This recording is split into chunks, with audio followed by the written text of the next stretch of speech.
Hello guys, welcome to my Facebook page. আজি এটা বিশেষ কাৰণত লাইভ আহিছোঁ। সেই বিশেষ কাৰণটো হ'ল ৰিয়ান পৰাগ। আজি কেইদিনমানৰ পৰা লক্ষ্য কৰি আছোঁ যে ৰিয়ান পৰাগক লৈ গোটেই ইণ্ডিয়াত বহুতে কিছুমান মানুহে বহুত ট্ৰল কৰি আছে। যিদিনাখনৰ পৰা BCCI ৰিয়ান পৰাগক T20 আৰু ODIত চিলেক্ট কৰিলে সেইদিনাখনৰ পৰা বহুত মানুহে ট্ৰল কৰি আছে।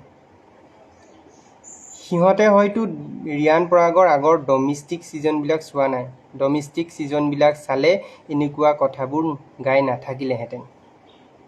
BCCI যে এতিয়া অভিষেক শৰ্মা হওক, ঋতুৰাজ গায়কোৱাড হওক আৰু ভাল ভাল প্লেয়াৰবিলাক নলৈ সেইবোৰক বাদ পেলাই ৰিয়ান পৰাগক পিক কৰিছে, তাৰ নিশ্চয় কিবা এটা কাৰণ থাকিব লাগিব। সেইকাৰণেইটো পিক কৰিছে, সেইটো কথাটো চিন্তা কৰিব লাগিছিলে ন।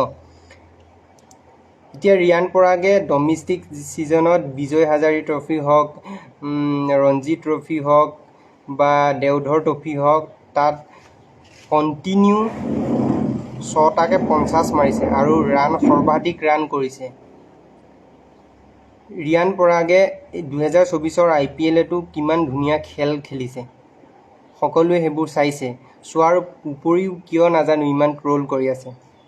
এতিয়া BCCIটো ৰিয়ান পৰাগক পিক কৰিছে, নিশ্চয় কিবা এটা কাৰণ আছে। এনেই ইমান ভাল ভাল প্লেয়াৰবিলাক থকা পিছত তাক পিক নকৰিলেহেঁতেন।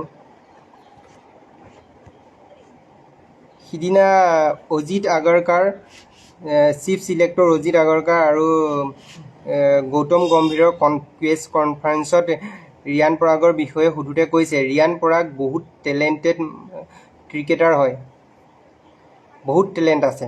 তাৰ ডমেষ্টিক ছিজনবিলাক চাই লওক, IPLত চাই লওক কিমান টেলেণ্টেড হয়। সেইটোৰ কাৰণে তাক চিলেক্ট কৰিছে, নহ'লে ইমান ভাল ভাল প্লেয়াৰক বহাই মেলি ড্ৰপ কৰি মেলি তাক এনেই BCCI পিক নকৰে। এতিয়া কালি কেপ্টেইন সূৰ্য কুমাৰ যাদৱৰ যিটো প্ৰেছ কনফাৰেন্স হৈছিলে, তাত ৰিয়ান পৰাগৰ বিষয়ে সোধোতে কৈছে ৰিয়ান পৰাগ বহুত টেলেণ্টেড হয়। মই যেতিয়া তাক বেংগলোৰৰ NCAত লগ পাইছিলোঁ তেতিয়া আমি বহুত তাৰ লগত কথা পাতিছিলোঁ আৰু কথা পতাত মই গম পাইছিলোঁ যে তাৰ কিমান টেলেণ্ট আছে।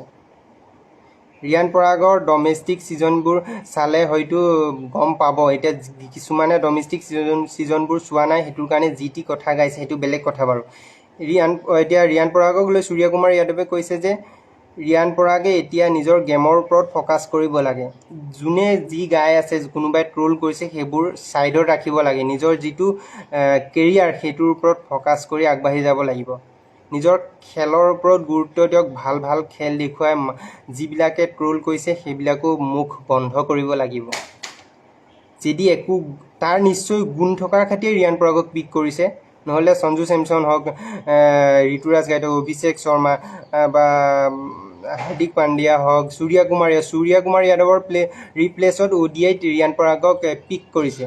BCCI ইমানো পাগল হোৱা নাই যে এনেই কাৰোবাক পিক কৰিবলৈ। ইমান আজিকালি কম্পিটিশ্যন হৈ গ'ল, সেই কম্পিটিশ্যনৰ যুগতো ইমান ভাল ভাল প্লেয়াৰবিলাকক ড্ৰপ কৰি মেলি ৰিয়ান পৰাগক পিক কৰিছে, ODI হওক বা T20 হওক। তেতিয়াহ'লে ভাবি চাওক, সেইবোৰ জনাৰ পাছতো কিছুমানে ইমান ট্ৰল কৰি আছে। সেইটো কাৰণে সূৰ্য কুমাৰ যাদৱে কৈছে যে লোকৰ কথাবোৰ আওকাণ কৰি, যিবিলাকে ট্ৰল কৰি আছে সেইবোৰক তুমি খেলৰ যোগেৰে মুখ বন্ধ কৰিব লাগিব।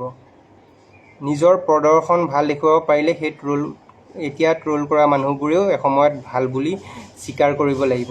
সেইকাৰণে কোনোবাই কিবা কৰি আছে সেইবোৰ ছাইডত ৰাখি নিজৰ খেলৰ ওপৰত গুৰুত্ব দিবৰ কাৰণে সূৰ্য কুমাৰ যাদৱে কৈছে। আৰু সূৰ্য কুমাৰ যাদৱে কৈছে তাৰ মই ডমেষ্টিক নিজে NCAত লগ পোৱাৰ পিছত ধুনীয়াকৈ কথা বতৰা পাতিছোঁ আৰু তাৰ ডমেষ্টিক ছিজনবোৰ ধুনীয়াকৈ মই চাইছোঁ।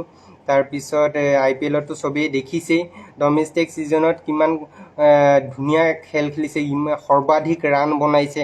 তাৰ উপৰিও কণ্টিনিউ 6টা 50 মাৰিছে, প্ৰতিখন খেলতে 6টা 50 বনাইছে। আৰু টোটেল ডমেষ্টিক ছিজনত বিজয় হাজাৰী হওক, ৰঞ্জি ট্ৰফি হওক বা দেওধৰ ট্ৰফি হওক, 100 শতক 8টা মাৰিছে।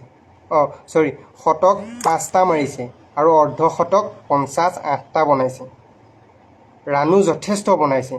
তাৰ উপৰিও IPLত ইমান ধুনীয়া প্ৰদৰ্শন কৰিছে, সেইকাৰণে BCCI মন্ত্ৰমুগ্ধ হৈহে তাক পিক কৰিছে। এনেই নহ'লে T20টো ODIটো নিউ বেটছমেন এটা পিক যাহে তাহে পিক নকৰে।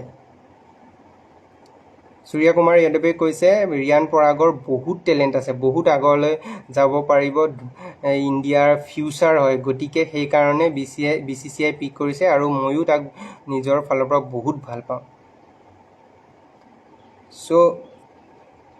ৰিয়ান পৰাগৰ এইটোৱেই সোণালী সুযোগ। এই সুযোগতে ৰিয়ান পৰাগক যিবিলাকে ট্ৰল কৰিছে সেইবিলাকৰ মুখ বন্ধ কৰিবলৈ হ'লে T20ত বা ODIত দুইখনতে ধুনীয়া প্ৰদৰ্শন কৰিব লাগিব, ভালদৰে খেলিব লাগিব, ভাল পাৰফৰ্মেঞ্চ দিব লাগিব, গোটেই অসমৰ লগতে ভাৰতবৰ্ষক গৌৰৱান্বিত কৰিব লাগিব আৰু নিজৰ ব্ৰাইট ফিউচাৰ, নিজৰ ফিউচাৰটো আগবঢ়াই নিব লাগিব। গতিকে এই যি T20 3খন খেল আৰু ODI 3খন খেল, এই খেলতে যদি ভাল পাৰফৰ্মেঞ্চ দেখুৱাব পাৰে আৰু আমাৰ দৃঢ় বিশ্বাস আছে দেখুৱাব পাৰিব নিশ্চয়। গতিকে আমি এতিয়া অপেক্ষা মাথোঁ 27 জুলাই কাইলৈৰ পৰা T20 ষ্টাৰ্ট হ'ব। ৰিয়ান পৰাগে যাতে ভালদৰে খেলিব পাৰে, ভাল পাৰফৰ্মেঞ্চ দেখুৱাব পাৰে, আমাৰ তাৰে আশা থাকিলে। ধন্যবাদ, নমস্কাৰ।